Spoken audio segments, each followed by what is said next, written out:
Pétricor, le podcast douceur des jaseuses.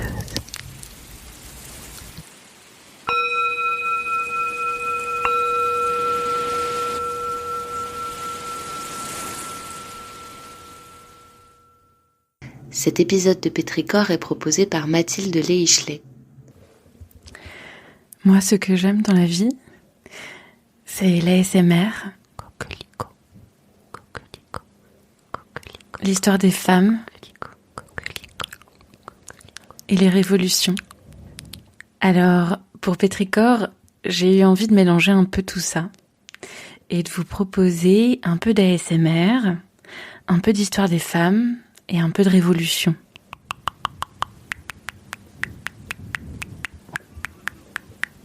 Je vais vous lire des extraits de textes qui parlent d'engagement, qui parlent de remettre en cause le monde dans lequel on vit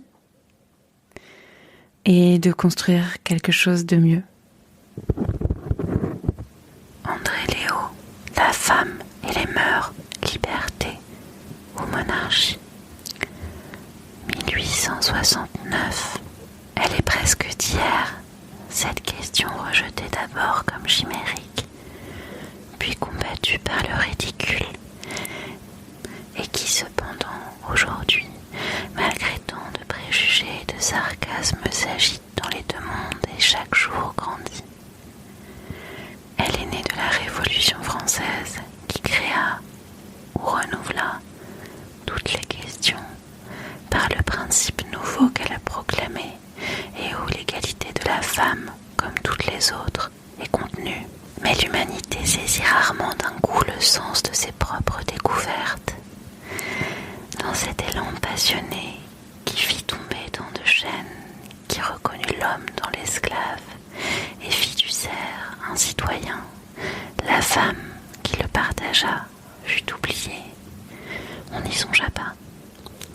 Une seule intelligence, aussi haute que pure, supérieure à son époque et insuffisamment appréciée encore de la nôtre, ne commit point cet oubli et le signala vainement.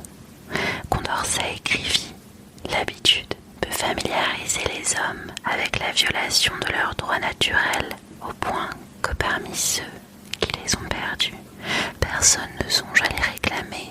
Par exemple, tous n'ont-ils pas violé le principe de l'égalité des droits en privant tranquillement la moitié du genre humain de celui de concourir à la formation des lois, en excluant les femmes du droit de citer. Or, les droits des hommes résultent uniquement de ce qu'ils sont des êtres sensibles, susceptibles d'acquérir des idées morales et de raisonner sur ces idées. Ainsi, les femmes ayant les mêmes qualités ont nécessairement des droits égaux, où aucun individu de l'espèce humaine n'a de véritables droits, où tous ont les mêmes. Et celui qui vote contre le droit d'un autre, quelle que soit sa religion, sa couleur ou son sexe, est dès lors abjuré par les siens. Condorcet n'eut sur ce point ni disciple ni adversaire, cela parut pure philosophie, et les révolutionnaires d'alors, s'ils procédaient des philosophes, l'étaient eux-mêmes assez peu. Jamais, cependant, les femmes ne se mêlèrent plus activement à une révolution. Depuis l'un de ces grands épisodes, le voyage de Versailles, qu'elles firent à elles seules, on les voit dans tous les événements, sur tous les théâtres, fêtes, émeutes, prisons, échafauds. Mais rejetées par la Révolution, elles en perdirent le sens, comme d'ailleurs la plupart des révolutionnaires eux-mêmes. 1830 fut un réveil, partout, dans la littérature, dans le socialisme, dans les complots et dans les insurrections même, la femme déborde. On combattit cet élan par la raillerie, c'était bien toujours l'éternelle opposition de ce qui est contre ce qui veut être. Ce fut alors qu'on appela bas bleu les femmes écrivains, appellation bizarre qui contient pourtant un sens vrai, c'est que la femme s'éloigne d'autant plus de la coquetterie qu'elle cultive davantage son intelligence. Ces railleries eurent une grande influence sur le peu de développement de l'éducation des filles que la royauté constitutionnelle négligea entièrement. Le socialisme, aussi vrai dans son principe de revendication qu'il peut être contestable dans ses diverses théories, s'empara aux deux extrémités du monde de l'esprit des penseurs et des misérables. Et tout à coup, le roman et l'utopie devinrent l'expression la plus accusée du mouvement intellectuel. Les socialistes seuls, avant 48, avaient posé la question du droit de la femme. Il y eut en 48 un mouvement féminin, mais peu sensible, un club dont on se moqua, bien qu'il ne fût pas plus ridicule probablement que les autres.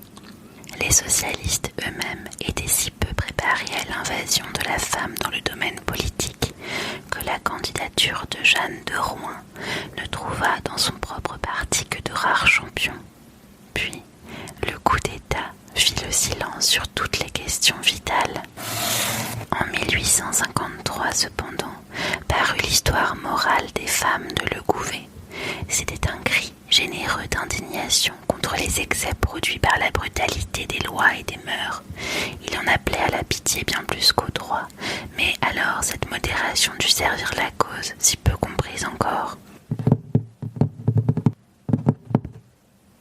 En 1858, sur l'initiative d'un ancien Saint-Simonien, M. Arlès Dufour, esprit toujours ouvert aux idées généreuses, l'Académie de Lyon mit à l'étude les moyens d'élever le salaire des femmes à l'égal de celui des hommes et d'ouvrir aux femmes de nouvelles carrières. Il sortit de ce concours un mémoire remarquable par l'étude des faits et le sentiment du droit, et publié depuis sous ce titre « La femme pauvre au XIXe siècle ». Il était écrit par une jeune personne pauvre et studieuse, mademoiselle Daubier. Elle ne se contenta pas de réclamer, elle voulut aussi prouver, et 2 ans plus tard, la faculté des lettres de Lyon lui décernait le diplôme de bachelier ès-lettres. D'autres suivirent cet exemple, mademoiselle Emma Chenu, entre autres, qui avait reçu les grades de bachelier et de licencié ès-sciences. De tels faits, sans être communs, sont maintenant assez fréquents, et 2 Françaises, une Russe et une Américaine, suivent les cours de l'école de médecine de Paris, non sans avoir vaincu, à force de courage, bien des obstacles, bien des dégoûts.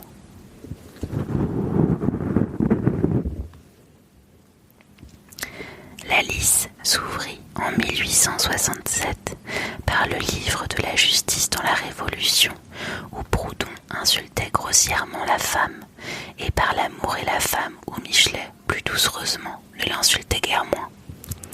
Ces livres et d'autres qui les répétèrent, écrits par des publicistes fantasques ou des poètes trop tendres, n'étaient que des pamphlets brutaux ou des fantaisies érotiques. Ils confessèrent l'homme bien plus qu'ils ne dévoilèrent la femme. 2 réponses entre autres fort énergiques leur furent adressées. L'une, intitulée « Idée anti-proudhonienne », signée Juliette Lambert. L'autre, « La femme affranchie », par Madame J. d'Héricourt, œuvre de haute polémique, où le bon sens, la logique et la raison s'expriment avec une verve pleine d'ironie. Ces 2 ouvrages, qui avaient beau jeu contre les contradictions proudhoniennes, affaiblirent fortement déjà dans le monde des penseurs le prestige de l'athlète franc-comtois, mais furent peu lus du public vulgaire. Le beau livre de Madame d'Héricourt, tout en réfutant principalement Proudhon, frappait aussi des stocks et de tailles sur Michelet, Auguste Comte et autres détracteurs de la femme. Mais trop sérieux et trop élevé pour avoir un succès de curiosité et de scandale, il n'arrêta pas l'effet populaire de ces doctrines signées de non-connus. En France, où l'on éprouve le besoin de briller dans la conversation sur tous les sujets, et où l'on n'a pas plus de temps qu'ailleurs pour approfondir toute chose, où l'esprit est prompt comme la parole, l'opinion est d'une impressionnabilité extrême, elle a, comme l'atmosphère, des courants impétueux et changeants. La femme devint pour beaucoup une malade, pour tous en général, une inférieure. Il n'y avait d'ailleurs qu'à se laisser aller sur ce point à la tradition. On a voulu attribuer à l'influence de Michelet un adoucissement marqué des mœurs du mariage. Cela est douteux, parce qu'on a des égards vrais et constants que vis-à-vis de ceux qu'on respecte, et qu'il n'est d'ailleurs de vraie barrière contre l'égoïsme du pouvoir que le droit acquis, réalisé, debout dans sa force. En somme, la femme n'a gagné à la Révolution jusqu'ici que la loi sur les héritages et une protection insuffisante contre les sévices publics. Est-elle plus respectée qu'auparavant? Non. Depuis quelques années, on sent de par la force des choses qu'il faut compter avec elle. Son droit, dont s'irrite le pouvoir de l'homme, est en question. L'inquiétude et la défiance éveillée mettent de côté l'ancienne courtoisie et sans vouloir la traiter en égale, déjà on la traite en adversaire. Tous usent, la raillerie surtout, mais jusqu'à ce qu'elle soit résolue, les questions restent. Les superficiels ont beau dédaigner, les gens d'esprit ont beau lancer des traits malicieux ou grossiers.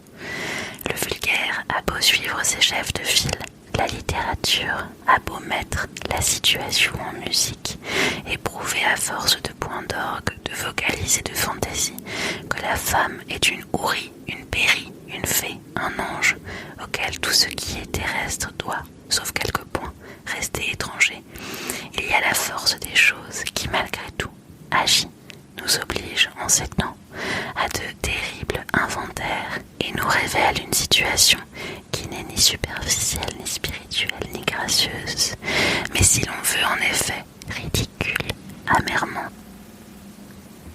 La France, comme il faut bien l'avouer, sur cette question comme sur d'autres, la France qui donna l'élan, sommeille, tandis que partout ailleurs, les femmes qui sentent le besoin de se relever elles-mêmes d'un trop long abaissement réclament le droit de vote comme l'instrument d'action le plus naturel et le plus simple, et qui, du premier coup, remet leur cause en leurs propres mains.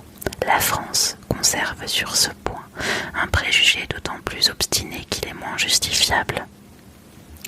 La Révolution française et la Déclaration du droit humain, c'est donc renier la Révolution et remonter le courant qui nous guide à de nouvelles destinées que de disputer à la femme son indépendance.